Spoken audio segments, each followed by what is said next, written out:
back to Tianjin Boobs bareng orang-orang belajar sekarang. Dan hari ini kita udah kedatangan satu tamu spesial banget nih teman-teman. Ada Kak Ju tadi. Ya, halo teman-teman semua, what's up? Apa kabar nih? Baik-baik, kakak gimana? Apa kabar kak? Ya, baik-baik juga. Mantap. Jadi gini guys, Kak Ju tadi ini sekarang sedang berkuliah di Changsha Medical University ya kak ya? Ya, betul. Betul, dan mengambil MBBS ya kak ya. Sekarang lagi berkuliah dan udah mau masuk ke tahun terakhir gitu ya. Kita mau tahu gimana sih dunia perkuliahan gitu ya di medical gitu atau di tempat kakak berkuliah sekarang gitu, karena kan mungkin banyak teman-teman nih yang penasaran gitu, banyak teman-teman yang mungkin mau masuk kedokteran tapi aduh takut nih ntar kalau masuk ke dalam kedokteran gimana ya, bakal banyak struggle-nya nggak ya, bakal banyak rintangannya nggak ya gitu. Makanya kita hari ini mau sharing-sharing gitu, mau tahu nih dari Kak Ju tadi tuh pandangannya seperti apa sih gitu. Kalau semisalnya ditanya, apa sih susahnya untuk kuliah kedokteran, dalam artian kedokteran umum ya, I think semua jurusan itu, semua major itu sama. Tidak ada yang membedakan dan tidak ada, semua major itu memiliki kesulitan dan keunggulan masing-masing. Tergantung dari your passion di mana, take that major, yang penting sesuai keinginan teman-teman. Nah, di sini kan kita bahas tentang kedokteran umum. Nah, di awal-awal pun pertama kali ingin ngetek major ini, ada sedikit keraguan dalam diri, karena notabene saya adalah tipikal orang yang, kata guru-guru ya, dari SMP sampai SMA, saya itu bagusnya di hukum ataupun ilmu politik kayak gitu. Nah, tapi saya balik lagi tipikal orang yang bisa beradaptasi. Dalam artian ketika saya ditempatkan di situasi A, saya bisa beradaptasi sesuai dengan situasi yang ada di situasi A ini sendiri kayak gitu. Nah, makanya kemarin my mom bilang waktu kelas 3, akhir-akhir kelas 3, my mom bilang nggak mau jadi dokter, Adi. Gue kan dipanggil Adi nih di rumah, nggak mau jadi dokter Adi. Gue mikir nih, waduh, jadi dokter nanti kerjanya 24 jam, dalam artian jaga pagi, terus nanti jaga siang lagi, terus jaga malam lagi, terus mana lembur dan sebagainya. Dan sebelum menjadi dokter pun harus prepare dan harus survive juga dari 1 tahun sampai 6 tahun itu. Bukan hanya menjadi sekedar student dengar materi terus nyatat, tapi harus ada perjuangan di final exam, di oral test dan beberapa tes-tes lagi, dan itu very important untuk menyelesaikan studi itu. Nah, makanya saya sedikit ragu di awal-awal, dan memang bilang ya anak saya belum ada jadi dokter nih, di keluarga kita pun, di keluarga mama belum ada jadi dokter, kenapa tidak coba jadi dokter kayak gitu. Apalagi saya lihat kamu bisa survive kayak gitu. Waktu di SMA kan kebetulan ngambil jurusan IPA juga, jadi memang mungkin tingginya ya IPA kedokteran kayak gitu. Taulah orang tua, apalagi di kawasan Asia, apalagi di Indonesia, taulah pemikiran orang tua kayak gimana. Dan dari situ saya berpikir, oh oke, kalau gitu gue bisa ngetek MBBS atau kedokteran umum ini. Nah, makanya dengan harapan kedua orang tua, terus meyakinkan diri juga, saya ngetek MBBS ini, jurusan kedokteran umum ini. Nah, di pemikiran orang-orang, di kebanyakan, bahwa MBBS ini adalah major yang high class, dalam artian ya, kalau semisal kita ngambil kedokteran umum, berarti lu udah wow kayak gitu, lu udah ada di fase, bukan fase sih, udah ada di zona orang-orang akan takjub sama kamunya kayak gitu. Nah, kalau menurut saya itu adalah pandangan orang kayak gitu, tapi jalanin itu tidak sesuai dengan ekspektasi orang-orang yang bayangkan kayak gitu, dimana orang-orang berpikir bahwa wow, jadi dokter nih nantinya. Iya, jadi dokter nantinya, tapi itu kan masih nantinya, belum tentu you can survive di 1-6 tahun itu, karena kan pendidikan dokter umum itu 1-6 tahun kayak gitu, 5-6 tahun lah kurang lebih. Di Indonesia pun seperti itu, di Cina pun seperti itu, di luar negeri pun juga seperti itu. Pokoknya yang ngetek kurikulum internasional dokter kayaknya semua 5-6 tahun, kurang lebih seperti itu. Menurut saya ya balik lagi sih, kalau teman-teman udah yakin ya pasti teman-teman bisa survive. Saya pun ketika ngetek major ini sedih duka, senang gembiranya ada juga kayak gitu. Sama lah kayak teman-teman di jurusan-jurusan lain juga kayak gitu. Tapi mungkin saya ada apa ya? Ada poin lebih untuk survive-nya karena saya nggak ngetek di Indonesia sendiri di zona nyaman, dalam artian Indonesia masuk zona nyaman kan. Gue keluar dari zona nyaman gue kayak gitu. Jadi kayak oke, harus ada survive dan lebih dan apa ya? Kekuatan lebih dalam artian untuk bertahan di situ karena kan culture beda. I think teman-teman yang kuliah di luar negeri pun pasti ngerasain itu, apalagi pertama kali datang ke sana, culture-nya beda, your language juga beda, situasi dan keadaan serta kondisinya beda, watak dari orang-orang beda. Gue pertama kali datang ke Cina langsung diteriakin sama orang lokal, gue kaget. Lu teriakin gue atau ngomong sama gue sih kayak gitu. Jadi kayak ternyata beda nih. Oh ini culture dia kayak gitu. Itu sih jadi teman-teman kalau semisal dimanapun majornya ya teman-teman harus punya keinginan dulu supaya bisa survive di major itu, apalagi kedokteran umum kayak gitu. I see. Tapi ada nggak sih Kak yang mendasari kenapa akhirnya Kakak memilih China gitu, memilih Tiongkok gitu? Kan bisa aja maksudnya Kakak ambil MBBS mungkin di Indonesia atau mungkin kalau Kakak mau keluar dari zona nyaman ada negara-negara lain gitu. Tapi apa yang mendasari gitu sampai akhirnya wah ya udahlah ke China aja gitu. Oke. Jadi waktu itu pertama kali jadi waktu di angkatan saya 2017 itu kan masih ada istilah SNPTN dan mungkin sampai sekarang masih ada juga istilah SNPTN. Nah, SNPTN itu kenapa saya nggak pilih kedokteran? Karena waktu itu saya preparingnya di ilmu hukum dan politik itu sendiri kayak gitu. Jadi saya pribadi isinya itu dan ketika saya udah isi itu baru ada diskusi dengan my mom kayak gitu. My mom bilang yang seperti yang tadi saya katakan, makanya dari situ saya berpikir oke, kalau semisal saya tidak lulus di SNPTN, saya bisa kejar itu. Toh walaupun saya lulus juga, saya tidak akan take itu karena my mom, orang tua saya, especially my mom, ingin saya jadi dokter kayak gitu. Jadi survive, jadi ngambil itu, ngetek itu, dan berpikir sih kemarin sempat mau berpikir kenapa tidak ngambil di Indonesia sendiri kayak gitu. Nah, kemarin sebelum ngetek di Cina, saya lakukan ini dulu, searching dulu sama teman-teman. Kebetulan ada teman yang sekarang kuliah di Cina juga bareng sama saya, satu angkatan. Kita searching dulu nih kedokteran mana saja. Kebetulan waktu itu saya ada ikut seminar diadain sama perhimpunan pelajar juga, tapi di Australia. Nah itu ngebahas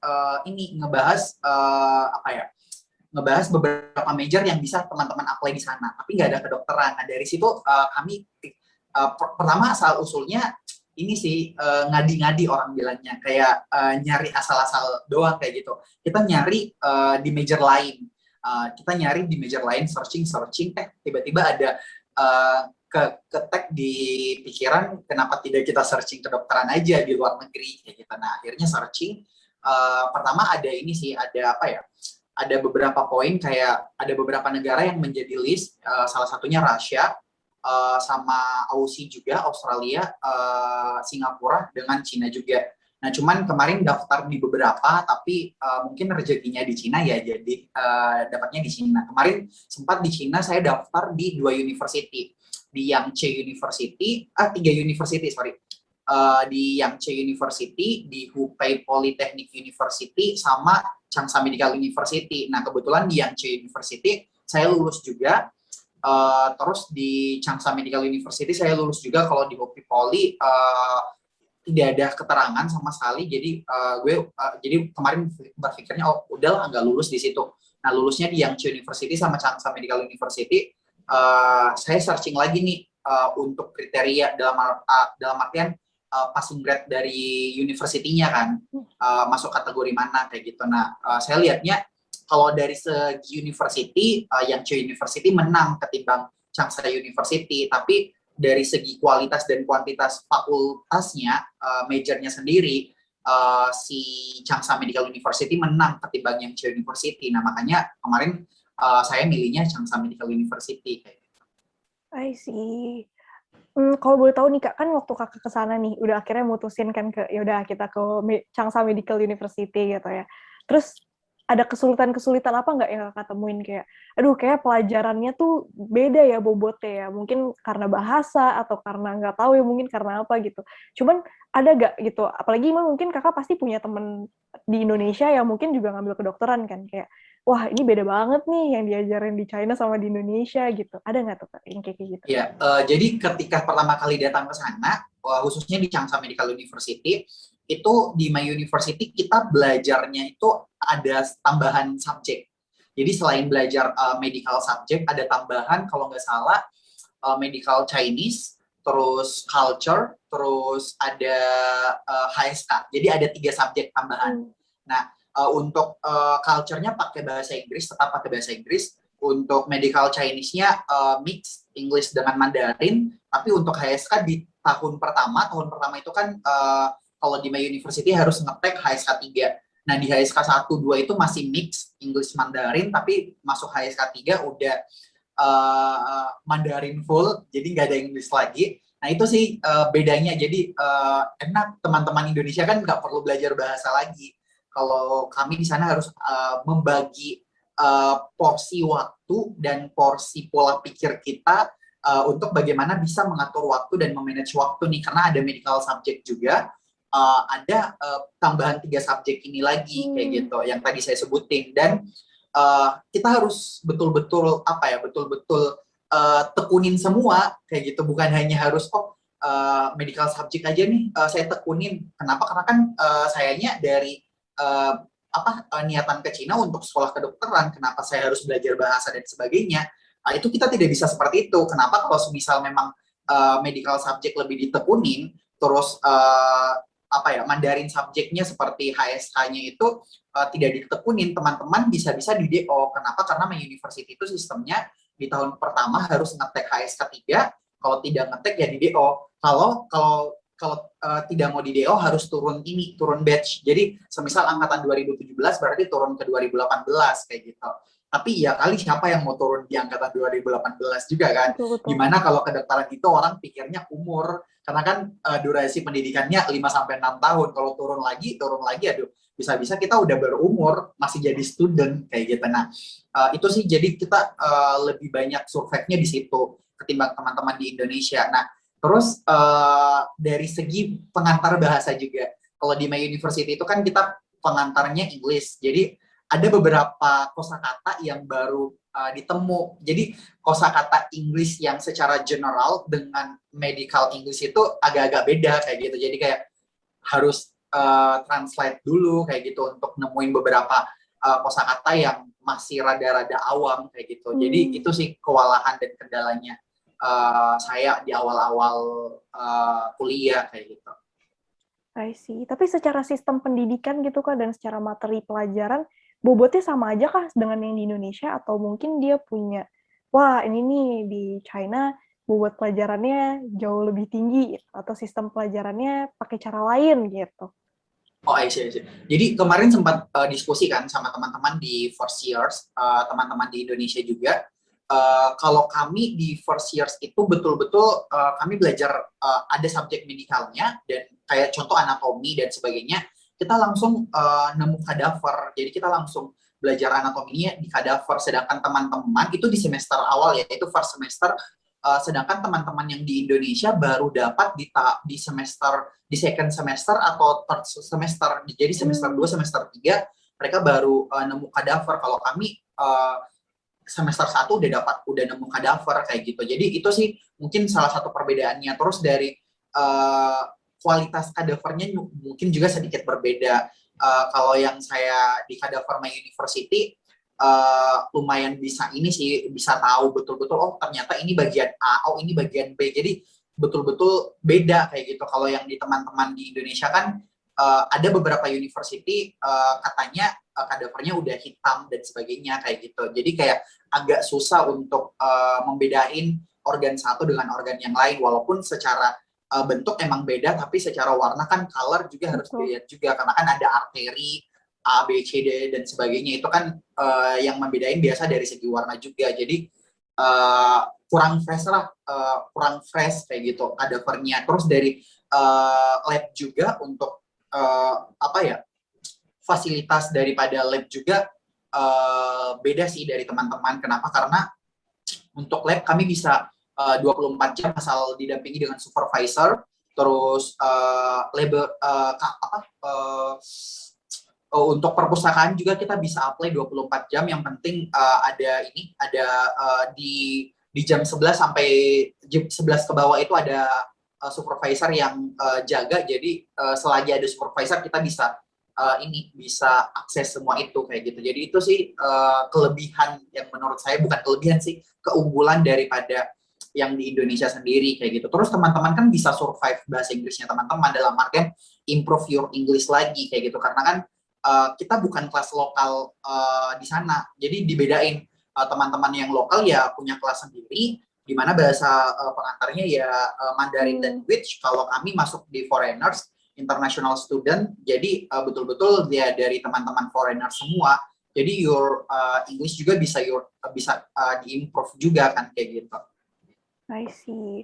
Berarti Kak, kalau misalnya, kalau kayak tadi nih ya, berarti Kakak udah bilang kan, berarti dari kualitas kadaver, dari kualitas sistem belajar kayak gitu, ya menurut Kakak masih, oh nih di China lebih memfasilitasi gitu ya, bisa terbilangnya gitu ya. Mungkin karena ya juga di Indonesia mungkin masih susah ya untuk mencari kadaver-kadaver yang fresh gitu ya.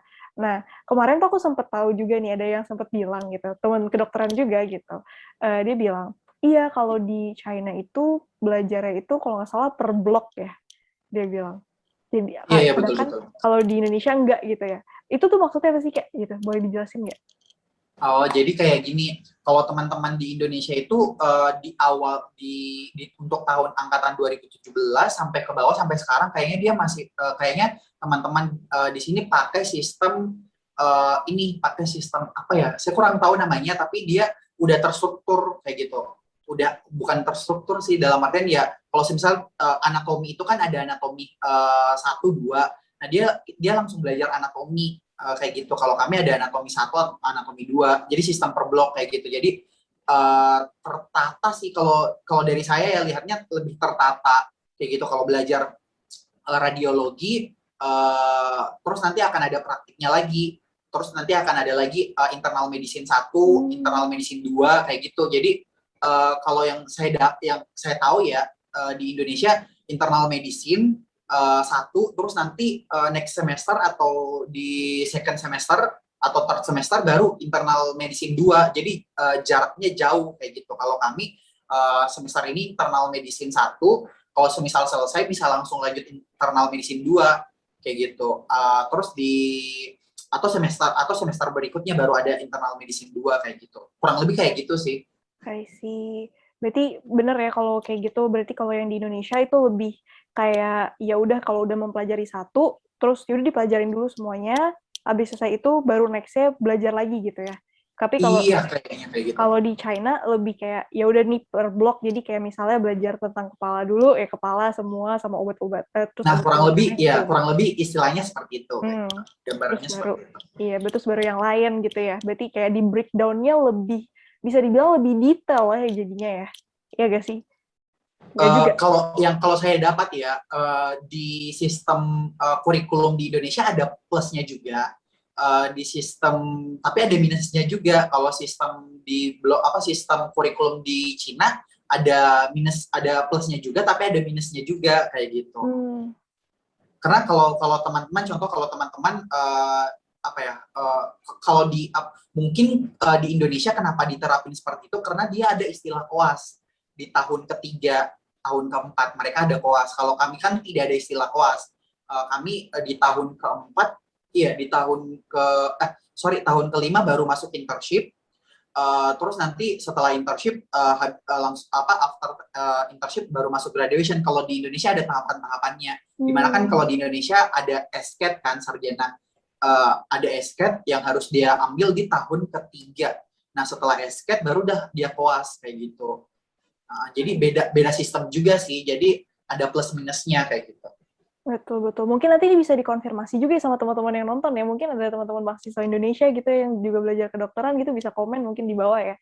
Juga teman-teman mungkin yang berkuliah gitu, MBBS juga mungkin atau kedokteran lainnya yang di China juga bisa mungkin sharing gitu sama kita gitu supaya kita bisa saling tukar informasi gitu ya kayak di sini ya. Ya, terus sekedar informasi juga untuk sistem perkuliahan sendiri dalam artian subjeknya itu beda-beda sih setiap kampus. Contoh di first year saya nggak dapat subjek yang kimia, biologi, fisika, saya nggak dapat itu. Tapi di kampus lain di beberapa university, contohnya Hubei, Hubei Polytechnic University, Hubei Science and Technology University itu dapat subjek itu kayak gitu. Jadi di subjek first years-nya agak-agak beda tiap-tiap university kayak gitu. Tapi di second years itu udah mirip-mirip semua, udah sama semua kayak gitu. I see. Berarti balik lagi ke university-nya masing-masing juga ya. Iya sih Faktornya untuk banyak. sistem penerapan di first years-nya sendiri kayak gitu. Oke. Mungkin karena requirement-nya juga beda-beda kali ya, Kak ya?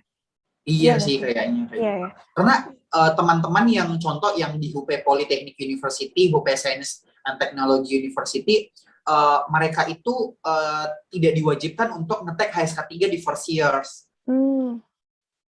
Kalau di My University kan harus ngetek HSK 3 di first years. Mungkin dari situ juga kan regulasi dan sistemnya berbeda kayak gitu.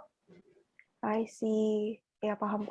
Berarti balik lagi tuh ke teman-teman, kalau teman-teman mungkin mau kuliah kedokteran itu MBBS gitu ya, boleh banget untuk dicek bener-bener gitu ya di masing-masing university-nya. Mungkin kalau ada orang Indonesia gitu bisa langsung nge-link ke kita gitu, ke PPI Tiongkok gitu ya, untuk atau kalau mau kuliah di Tianjin mungkin bisa ke PPI Tianjin gitu. Kalau mau ke Changsha mungkin ada Kak tadi di sini gitu ya. Jadi ya mungkin bisa ditanya-tanya gitu sama orang-orang yang sudah melewati gitu supaya nanti teman-teman juga nggak salah nih ngambil universitasnya di mana gitu ya. Nah, coba Kak, boleh nggak ada nggak Kakak cerita gitu ya tentang pengalaman Kakak deh yang paling berkesan selama kuliah kedokteran gitu di Tiongkok gitu di China? Pengalaman yang paling berkesan di first year sih. Itu berkesan sekali. Kenapa? Karena yang tadi saya katakan di first years itu saya harus ngetek yang namanya HSK 3 di awal. Itu untuk apa ya? Untuk ujiannya itu kita cuma dikasih 3 kali kesempatan. Dan di HSK itu di apa ya? Bahasa Mandarin atau Mandarin language itu very different dengan bahasa Inggris kayak gitu. Dan susahnya minta ampun kayak gitu. Karena kita harus belajar listening juga. Karena pengucapan, karena kan kalau di Mandarin language itu ada istilah tones. Jadi tones itu beda nada, beda arti kan. Jadi betul-betul harus listening kita harus bagus. Terus di writing juga itu sih yang paling berat di writing, di menulisnya, karena tiap-tiap kosakata itu beda Hansa istilahnya. Nggak ada Hansa yang agak-agak mirip kayak gitu. Ada sih beberapa mirip tapi beda, ada tambahan apa ya istilahnya? Ada tambahan garis-garisnya lagi kan kayak gitu. Jadi harus betul-betul apalin very very detail kayak gitu. Nah, di samping harus belajar HSK itu, kita dihadapin dengan subjek medical subjek yang ribet juga. Kenapa ribet? Karena ya itu tadi bukan pakai bahasa pengantar Indonesia, karena kan kita ngeteknya di foreigners kan, international student, yang mau tidak mau ya pengantarnya pakai bahasa Inggris. Nah, di mana ada beberapa kosakata yang awam kayak gitu, yang baru pertama kali ketemu, oh ini apa ya artinya kayak gitu. Nah, barulah lagi di searching, dicari, di translate, baru nemu oh ternyata ini kayak gitu. Jadi untuk survive-nya betul-betul harus menuangkan semua tenaga kayak gitu. Nah, di first years itu saya ngetek HSK di awal itu nggak lulus, nggak nyampe passing grade yang ada.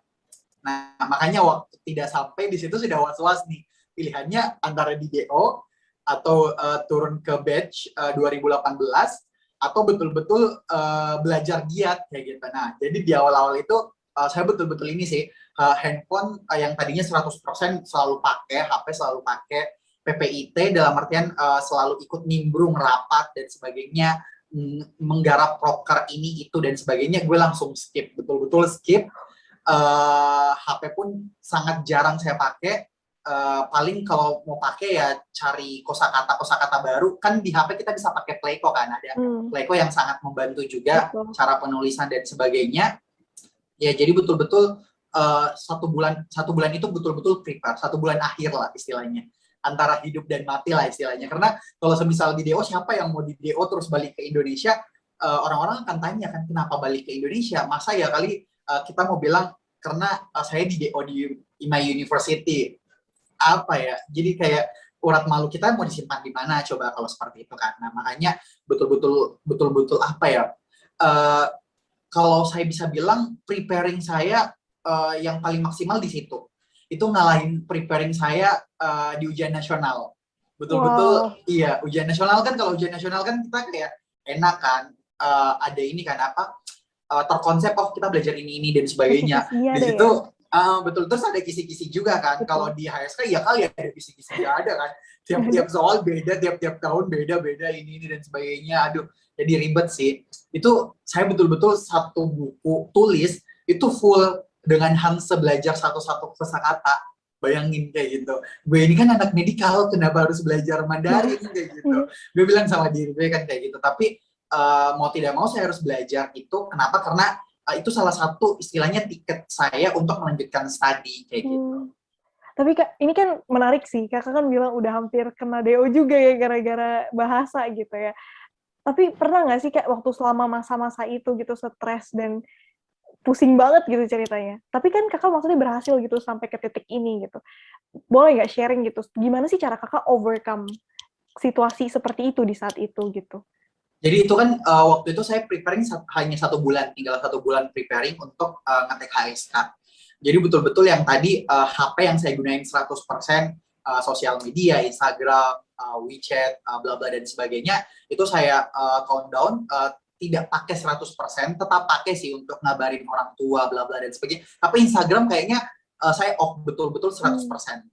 Yang saya pakai itu cuma WeChat dengan WhatsApp, karena kan kalau WeChat untuk keperluan kampus biasanya Lausha atau teacher atau dokter itu menghubungin kita lewat WeChat. Terus untuk WA ya informasi ke orang tua bla bla dan sebagainya.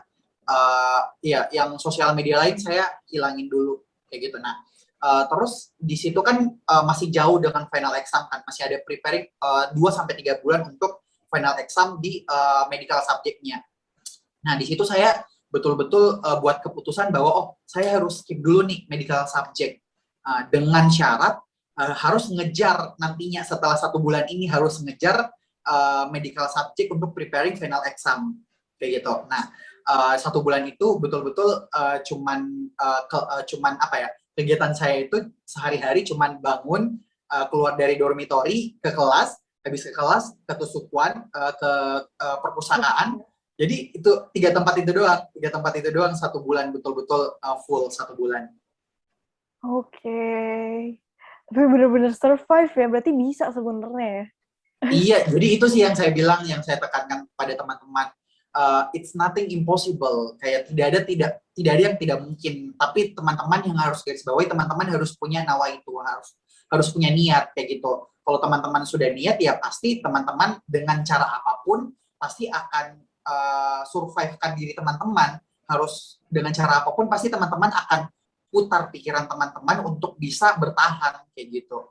Pasti akan ada. Dan apa ya, balik lagi ketika kita berusaha, usaha itu tidak akan mengkhianati hasil kayak gitu. Betul, setuju banget sih. Usaha nggak akan mengkhianati hasil ya.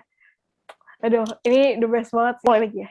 Iya Kak, jadi mau nanya juga nih Kak, ada nggak sih perbedaan selama Kakak kan sekarang kita tahu nih kondisinya seperti ini ya, pandemi dan segala macam. Udah pasti banyak online class gitu. Jadi ada nggak sih Kak perbedaan waktu online class dan offline class gitu, yang paling berasa gitu kan, apalagi kedokteran nih kayak aduh harus nge-lab, harus ke sini, harus ke situ gitu.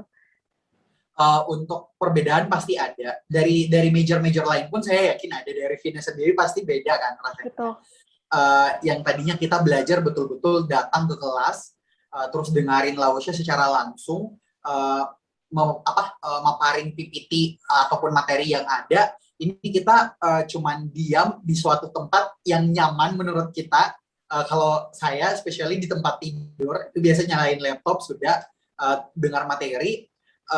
kurang apa ya, kurang effort yang kita berikan. Apalagi kan kita ini mau menempuh pendidikan ya, pasti ada effort-effort yang lebih yang harusnya kita berikan kayak gitu. Ini lebih ke ini sih, saya ngerasain lebih ke kenikmatan winter di Cina. Kenapa? Karena kalau winter kan kita males-malesan kan, apalagi kita harus mandi sebelum ke kelas, bangun pagi jam berapa, kita masih enak-enakan di dalam selimut kan, itu enak banget kalau winter winter di Cina. Itu biasanya kita males-malesan, oh absen aja deh, enak lagi enak tidur nih di tempat tidur, cuaca mendukung dan sebagainya. Kurang lebih seperti itu sih di kelas online ini kayak gitu. Jadi kayak ada rasa malas untuk join kelas, kurang interesting juga. Nah, untuk di My Campus ya, di My University itu tidak semua major, tidak semua subjek itu ada kelas online-nya. Kayak gitu. Nah, contohnya HSK, pelajaran subjek HSK, terus medical Chinese itu cuman dikirimin PPT doang. Ya kita belajar sendiri kayak gitu. Belajar sendiri dari PPT yang dikirimin. Nggak ada online class seperti beberapa medical subject itu ada beberapa yang online class. Tapi ya balik lagi, online class ya hanya dengerin teachernya ngomong ini dan itu. Terus ada sih feedback yang diberikan teacher ke kita. Biasa dia ngajuin di tengah-tengah presentasi, dia ngajuin pertanyaan, tapi ya balik lagi, yakin dan percaya 100% yang tadinya mungkin kalau di kelas, kalau kita persenkan ya 100%, mungkin yang betul-betul memperhatikan teacher presentasi itu 70% atau 80%. Yang lain 20%-nya mungkin megang HP atau gerasa gerusu lah istilahnya kayak gitu. Kalau di online class, saya yakin dan percaya itu menurun kurvanya.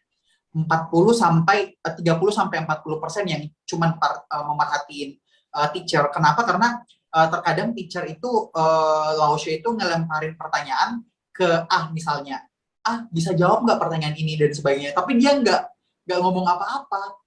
Tapi di mute terus kameranya dimatiin, ya yakin dan percaya kita bisa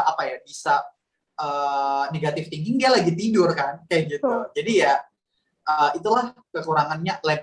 Skill lab kita pun juga tidak semaksimal yang kita harapkan kayak gitu. Karena kan kalau lab ya harus terjun langsung, apalagi kan di Indonesia, kalau di Indonesia enak kan, waktu subjek labnya teman-teman bisa offline, itu pun offline dibatasi.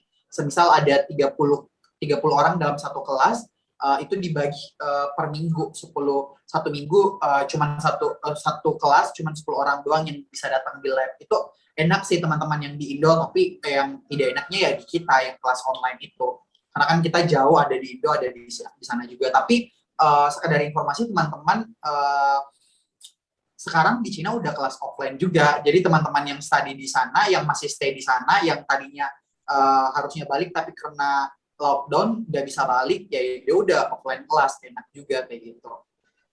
Kak, mau tahu juga dong Kak, di kan selama berkuliah gitu ya di China gitu, beda banget culture-nya sama Indonesia gitu. Ada gak sih perlakuan-perlakuan mungkin dari mahasiswa lokal sana gitu ya, kayak, ih apaan nih orang luar kuliah-kuliah di tempat kita kayak gitu, atau justru malah mereka welcome dan baik gitu. Kalau pengalaman Kakak tuh gimana sih? Penasaran.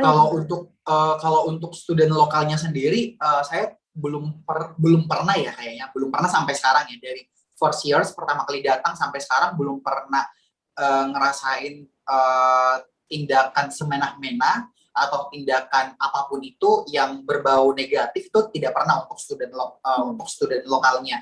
Mungkin lebih ke masyarakat lokalnya sih. Tapi itu kan di awal-awal first years, di mana waktu di awal-awal first year saya datang ke Tiongkok sendiri, especially di Changsha, itu nggak tahu bahasa Mandarin sama sekali. Itu nggak tahu bahasa Mandarin sama sekali, buta, betul-betul buta. Ni hao pun saya nggak tahu sama sekali. Jadi betul-betul belajar bahasa Mandarin itu baru di sana. Nah, untuk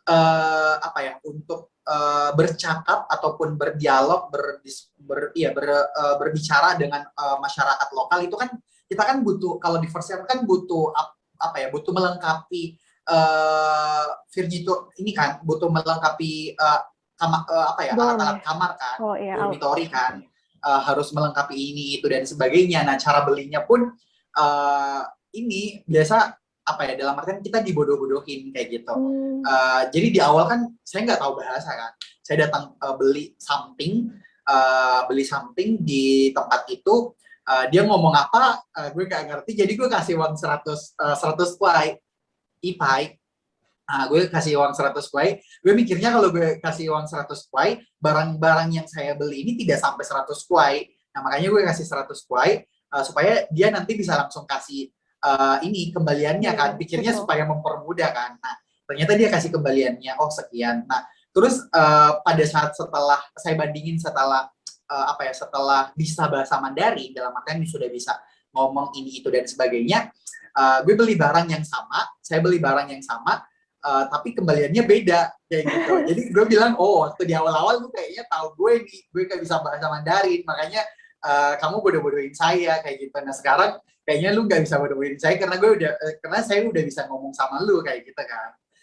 Itu sih. Kalau tindakan-tindakan yang lain mungkin lebih ke kaget sih, karena yang tadi saya bilang di awal-awal merekanya apa ya, merasa ngomong sama kita, tapi kitanya merasa diteriakin kayak gitu, karena kan vokal mereka kan Betul, gede-gede kan, betul. besar-besar Iya. kan.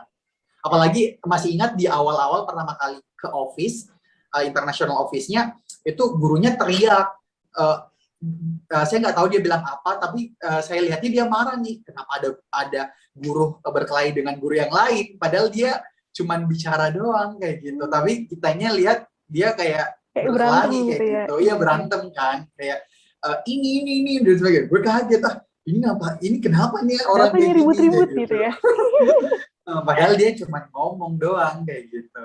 Betul, betul. Iya sih, kalau orang-orang sana memang biasa logatnya itu kenceng-kenceng ya kalau ngomong ya. Nah, Kayak betul kan. penekanannya tuh ada biasa kalau mereka ngomong. Jadi emang kita, Nah, oh iya betul betul. Orang-orang di sana berpikirnya ini penekanan kayak gitu. Kalau kita betul, pikirnya ya lu marah-marah. kok ngegas banget gitu. Bener Aduh. sih, bener.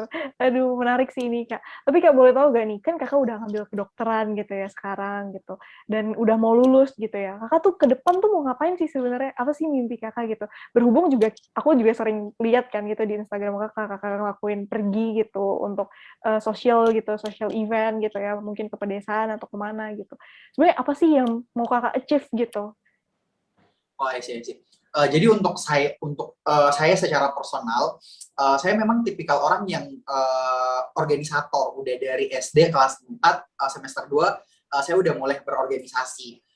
Organisasi pertama itu pramuka. Saya ingat sekali pramuka sampai SMP masih berorganisasi, SMA masih berorganisasi, dan saya tidak hanya berorganisasi di internal sekolah saja, tapi saya ngetek eksternal school juga, organisasi yang ada di luar. Itu saya mulai berorganisasi di luar sekolah itu sejak kelas 3 SMP.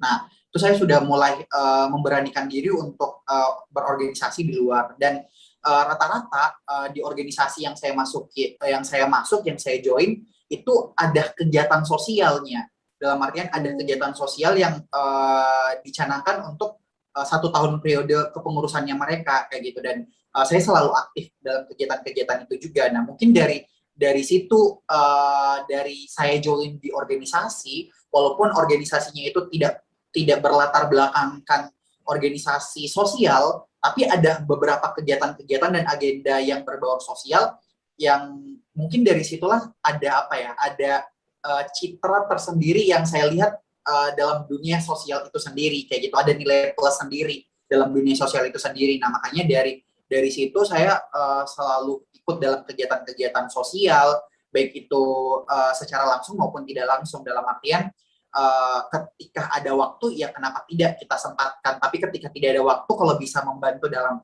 urusan administrasi ataupun urusan tempat dan sebagainya, penyediaan layanan dan sebagainya, ya kita bisa bantu juga kayak gitu. Nah, dari situ saya ikut join. Nah, tapi sempat saya skip kegiatan di Indonesia itu di first years ketika ke Cina, ketika ke Tiongkok. Kenapa? Karena itu tadi betul-betul fokus di education dulu, untuk bisa dapat tiket melanjutkan studi, dan ketika second years di first year saya nggak balik ke Indo, Kenapa? Karena saya ngerasa di summer vacation saya baru balik Indo. Di winter vacation saya nggak balik Indo karena baru pertama kali datang ke Cina, ingin nikmatin lah rasanya. Karena kan baru 6 bulan udah balik Indo lagi, kayak baru aja ngerasa kayak gitu. Jadi winter vacation masih stay di Cina, summer vacation baru deh mulai aktif lagi kegiatan-kegiatan sosial kembali di Indonesia. Dan saya pikir dan tanya sama myself, kayaknya kegiatan sosial ini ada dampak yang bisa saya berikan. Dalam artian sejalan dengan my job desk untuk kedepannya. Dalam artian job saya, dream saya untuk menjadi dokter akan sejalan dengan kegiatan saya yang sudah saya kumpulkan di area sosial sendiri ya. Dalam artian di lingkup sosial sendiri kayak gitu. Di mana dokter yang orang-orang pikirkan ya banyak uang, hanya kegiatannya di rumah sakit doang, menolong ini itu dan sebagainya. Tapi yang ingin saya ubah persepsi itu ke diri saya. Saya bukan dokter tipikal itu, kayak gitu. Kalau banyak uang itu menurut lo banyak uang, tapi menurut saya ya sederhana, kayak gitu. Dan saya akan saya ingin jadi dokter bukan sekedar menjadi dokter yang terjun dalam dunia medis finansial. Dalam artian ya bukan hanya untuk mencari uang dan uang semata, tapi saya ingin ada dampak yang saya berikan kayak gitu. Karena mungkin sifat sosial saya timbul karena organisasi juga kayak gitu. Seandainya saya tidak berkecimpung dalam organisasi, saya tidak akan melihat secara luas dan secara belak-belakan tentang karir saya ke depannya seperti apa kayak gitu. Nah, makanya saya ikut kegiatan-kegiatan sosial. Kalau mungkin teman-teman yang melihat di Instagram saya, pengabdian ke pelosok, di pelosok pun saya selipkan kegiatan Pemkes, pemeriksaan kesehatan gratis, di mana kita nyediain obat, kita melakukan pemeriksaan. Ketika udah dapat case-nya seperti ini, kita kasih obat ini. Kalau semisal obatnya tidak tersedia, kita list nama mereka, terus nanti dikirimin obat ketika selesai kegiatan dan sebagainya. Jadi saya sangat senang sih. Kenapa? Karena karir saya di bidang sosial khususnya sejalan dengan job saya untuk kedepannya, sejalan dengan dream saya, yaitu menjadi dokter kayak gitu. Dan saya ingin hilangkan persepsi bahwa dokter itu seperti ini dan sebagainya. Sebenarnya dokter itu tujuan saya pun jadi dokter bukan untuk investasi money kayak gitu, tapi saya ingin investasi pandangan orang-orang terhadap saya secara personal kayak gitu. Ketika orang-orang sudah punya pandangan positif kepada saya secara personal, yakin dan percaya pandangan orang-orang terhadap dokter secara general itu akan berbeda juga nantinya, karena udah ada pandangan positif ke orang personalnya kayak gitu. Itu sih yang ingin saya tekankan ke teman-teman kayak gitu. Betul, berarti ini jadi catatan sebenarnya buat kita semua ya gitu. Apapun yang kita jalanin, apapun yang kita lakukan saat ini, kita harus ngerti gitu, purpose-nya apa sih, tujuan kita tuh kemana, mimpi kita apa, sehingga waktu kita lagi jalan, kita bisa temuin nih, oh ternyata saya tuh mau di bidang ini, dan ada hal-hal yang mengiringi gitu ya, jalannya kita untuk nyampe ke titik itu gitu. Mungkin lewat banyak hal lain yang kalau kakak mungkin lewat organisasi gitu ya. Ini luar biasa banget sih. Jadi teman-teman juga bisa lihat nih ya, kalau misalnya organisasi itu jauh lebih luas teman-teman. Nggak cuma sekedar yang kayak, ya udahlah organisasi disuruh ngapain sih, paling kerja ini atau segala macam. Enggak teman-teman. Tapi di sini tuh kita benar-benar belajar gitu. Ini lapangan yang menurut saya tuh, kalau menurut saya pribadi, karena saya juga di organisasi ya, saya ngeliatnya tuh ya ini tempat kita benar-benar untuk belajar gitu, mengasah skill kita, baik itu dari kuliah atau enggak gitu, sehingga one day kita benar-benar bisa jadi manusia yang memanusiakan orang lain gitu. Nah, betul. Nah, itu sih yang harus teman-teman tekankan ketika teman-teman join di organisasi. Jangan tanya apa yang organisasi berikan sama teman-teman, tapi tanyakan kepada diri teman-teman apa yang teman-teman berikan untuk organisasi kayak gitu. Betul, betul banget sih. Kontribusi apa yang bisa kita beri ya. Bukannya organisasi bisa kasih apa ke saya, benar-benar. Karena banyak banget sih orang yang berpikir seperti itu, kayak saya mau kuliah dokter supaya saya bisa secara finansial bagus, saya mau organisasi supaya supaya saya bisa dapat relasi. I mean, nggak salah sebenarnya. Tapi kita mesti lihat lagi ke dalam diri kita, apakah itu benar-benar memuaskan gitu kan ya. Karena kadang-kadang kan kita cuma ngelihat itu kayak, oh ya udah itu sementara aja sebenarnya gitu, nggak benar-benar apa yang kita cari untuk jangka panjangnya gitu ya. Mungkin ada nggak nih pesan-pesan kakak nih sebelum kita tutup acara hari ini gitu buat teman-teman yang mau berkuliah atau sedang berkuliah di kedokteran gitu ya. Apa nih pesan-pesan kakak? Kalau teman-teman yang sedang berkuliah kedokteran, semangat. Saya tahu bagaimana suka dukanya teman-teman, apalagi untuk preparing final exam teman-teman. Saya tahu teman-teman begadang sampai jam sekian. Oh iya, saya ingin sharing. Jadi saya adalah tipikal orang yang apa ya? Kalau semisal final exam itu preparing sih, tapi tidak terlalu betul-betul prepare kayak jauh-jauh bulan. Paling saya preparing itu 2 sampai 1 bulan kayak gitu. Beda sama teman-teman yang mungkin yang kutu buku yang preparingnya jauh-jauh bulan untuk apa ya, mendapat maksimal nilai di final exam. Nah, saya yakin teman-teman juga sama dengan saya yang ini khusus teman-teman yang di kedokteran ya. Saya tahu saya ngerasain teman-teman yang begadang, tidak tidur dan datang ke kelas untuk ngelakuin final exam. Itu saya pernah rasain juga, sampai sekarang pun saya ngerasain. Jadi ada suatu ketika, Vin, kalau semisal final exam itu ada subjek yang betul-betul susah banget subjeknya ini, apalagi lotionnya killer, betul-betul harus preparing, betul-betul preparing, itu biasa saya nggak tidur, kayak gitu. Misalnya besok udah subjek final examnya jam 8 pagi, itu saya begadang dan tidak tidur. Nanti udah final exam baru balik tidur kayak gitu. Untuk betul-betul apa ya, memaksimalin preparing yang sudah ada jauh-jauh sebelumnya kayak gitu. Pokoknya semangat lah teman-teman semua. Saya rasakan apa yang teman-teman rasakan. Tapi yakinlah dari perjuangan kerja keras kita, dari begadangnya teman-teman, dari perjuangan buat kopinya teman-teman untuk bisa begadang, dari rendaman airnya teman-teman untuk kaki teman-teman supaya teman-teman tidak ngantuk, itu akan membuahkan hasil nantinya insya Allah. Dan saya yakin ya tadi yang saya sebutkan, usaha tidak akan mengkhianati hasil kayak gitu. Pasti akan ada hasil yang akan timbul kayak gitu, yang akan ada, yang akan membanggakan diri teman-teman. Dan untuk secara keseluruhan teman-teman yang mahasiswa Indonesia yang studi di luar negeri, khususnya di Tiongkok sendiri, saya ngerasain bagaimana teman-teman survive juga, yang tidak tahu bahasa sama sekali, ketika datang first years, gerasa gerusu ini itu dan sebagainya, nggak tahu mau ngapain. Mungkin ada yang sepengalaman dengan saya yang beli air galon dengan bahasa isyarat karena tidak bisa ngomong bahasa Mandarin, atau beli apapun itu something yang pakai bahasa isyarat. Saya pernah ngerasain itu juga, kita sama-sama pernah ngerasain. Pokoknya kita bisa studi di luar negeri, khususnya di Cina, itu menjadi nilai plus kita, karena tidak semua saudara-saudara kita yang ada di Indonesia bisa seberuntung kita. Dan kita ketika kuliah di sana, kita punya tanggung jawab di beban kita dua-duanya. Yang pertama adalah beban secara keluarga, yang di sebelahnya adalah beban moral negara kita. Ketika teman-teman jelek di sana, ya pasti akan berdampak sama nama baik negara kita.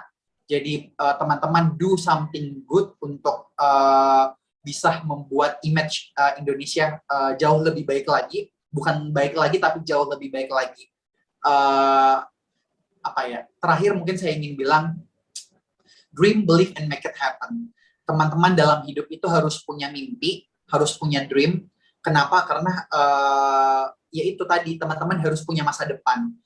Dan masa depan itu teman-teman harus tuangkan di your dream, di mimpi teman-teman. Dan ketika teman-teman sudah punya mimpi, believe that dream, percaya akan mimpi itu. Oh, someday saya akan jadi dokter. Oh, someday saya akan jadi presiden. Oh, someday saya akan jadi profesor mungkin dan sebagainya. Believe that dream. And ketika teman-teman sudah percaya, oh, someday saya akan jadi ini, itu, dan sebagainya, teman-teman jangan hanya tinggal diam melongo, tapi teman-teman harus do action, do something, yaitu dengan cara action untuk menggapai mimpi teman-teman, yaitu make it happen, your dream. Jadi dream, believe, and make it happen. Dan it's nothing impossible. Lakukan apa yang teman-teman ingin lakukan, percaya dengan kerja keras dan niat teman-teman. Yang penting teman-teman melakukan yang terbaik, ya pasti akan membuahkan hal yang baik. Percayalah akan karma itu sendiri. Ketika teman-teman menabur sebuah hal positif, yakin dan percaya akan berbuah positif juga, akan tumbuh positif juga. Jadi ya itu teman-teman, yuk semangat. Apalagi saya tahu teman-teman sekarang lagi kelas online, saya tahu keboringan teman-teman, saya tahu teman-teman nyalain ikut di Zoom tapi mute terus tidak ngaktifin kamera, teman-teman masih tidur, masih berbaring di bantal di tempat tidur teman-teman. Karena saya juga seperti itu. Pasti kita ngerasain hal-hal yang boring di online kelas ini, tapi jangan patah semangat. Karena sekarang kita udah dengar kabar baik juga kan, di Indonesia udah sedikit menurun kurva daripada COVID-19 ini, mudah-mudahan terus menurun sehingga kita bisa bebas dari pandemi COVID-19 ini. Mungkin itu dari saya, Vin. Siap, thank you so much loh Kak Ju tadi udah hadir di sharing-sharing kita kali ini, udah bagi-bagi pengalamannya buat teman-teman semua nih ya yang nonton gitu. Terakhir teman-teman juga kita punya merch guys, jadi ini merch terbaru kita, yay! Yes, thank you guys, ini Indonesia tanah air kok. Di belakangnya lebih keren, di belakangnya itu ada desain liriknya. Kelihatan nggak? Lirik lagu Indonesia Raya ya? Oh iya, coba balik. Kelihatan nggak? Kelihatan. Punya aku juga ada, tapi punya aku warna. Kelihatan. Kelihatan nggak ya? Aduh, susah banget ini muternya. Kemana ya? Oh, ke sini. Tapi ya keren sih yang ini full color. Yang ini, iya, yang ini full color. Ini buat cewek. Iya, kelihatan. Gitu. Nanti detailnya bakal ditaruh deh, teman-teman. Ada detailnya. Nah, anyway, teman-teman, thank you so much yang udah nonton. Teman-teman boleh cek di description below. Ada tentang merch kita. Dan teman-teman juga bisa follow Kak Ju tadi di Instagramnya Kak Ju tadi. Ada di Ayam Ju tadi. gitu teman-teman. Thank you so much teman-teman udah nonton. See ya.